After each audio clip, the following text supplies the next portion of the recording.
things to go. And I think it's going to be really beneficial for us. But unfortunately, people continue to attack him in a needless way, and they take his stuff out of context, which is really annoying.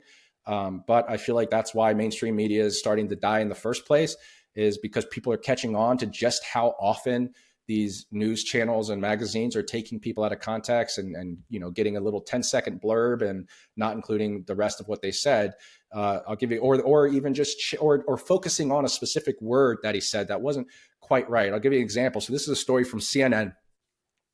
Doctors say RFK Jr.'s anti-Ozempic stance perpetuates stigma and misrepresents evidence. So if you don't know what Ozempic is, it's a GLP-1 agonist. It's an injection. And essentially, it was for type 2 diabetics. And through research, they started to find out that actually it was helping people lose weight. But unfortunately, what they also started to find out was that some of the weight that they were losing wasn't just fat, it was lean tissue, quite a bit of it. Now, I will say that there is a mixed bag when it comes to the evidence of that. But the fact that it exists in the first place means that we should not be latching on to this in such a extreme fashion. I mean, this drug has exploded and it's extremely expensive. It's not cheap at all.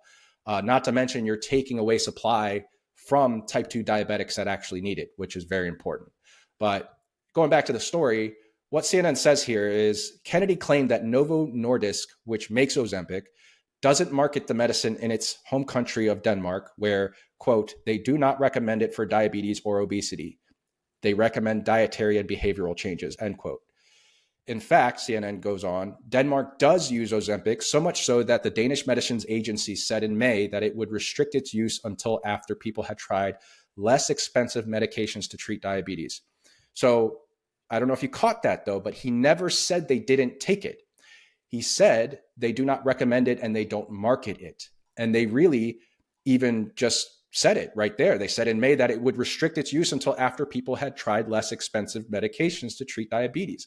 They literally just said that they don't recommend it, but they take his words out of context. They try to say market, they try to say don't use it instead of market. And people don't ask questions. They don't dig into the story. They don't try to find RFK Jr.'s actual quote.